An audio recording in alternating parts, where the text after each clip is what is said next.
प्रस्तुत है तेनालीराम की कहानी नीलकेतु और तेनालीराम।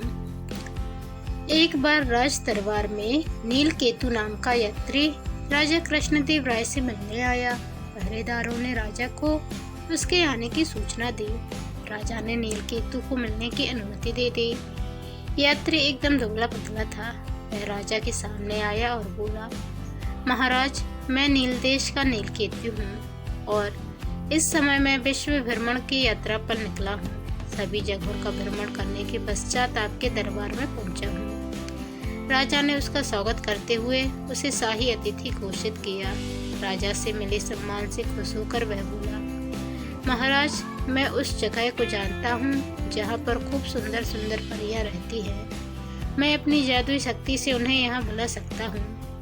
नीलकेतु की बात सुन राजा खुश होकर बोले, इसके लिए मुझे क्या करना चाहिए?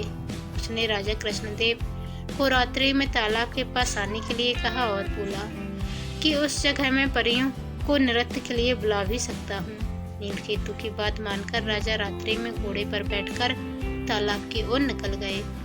तालाब के किनारे पहुंचने पर पुराने किले के पास नीलकेतु ने राजा कृष्णदेव का स्वागत किया और बोला, महाराज, मैंने सारी व्यवस्था कर दी है। वह सब परियां किले के अंदर है। राजा अपने घोड़े से उतर नीलकेतु के साथ अंदर जाने लगे।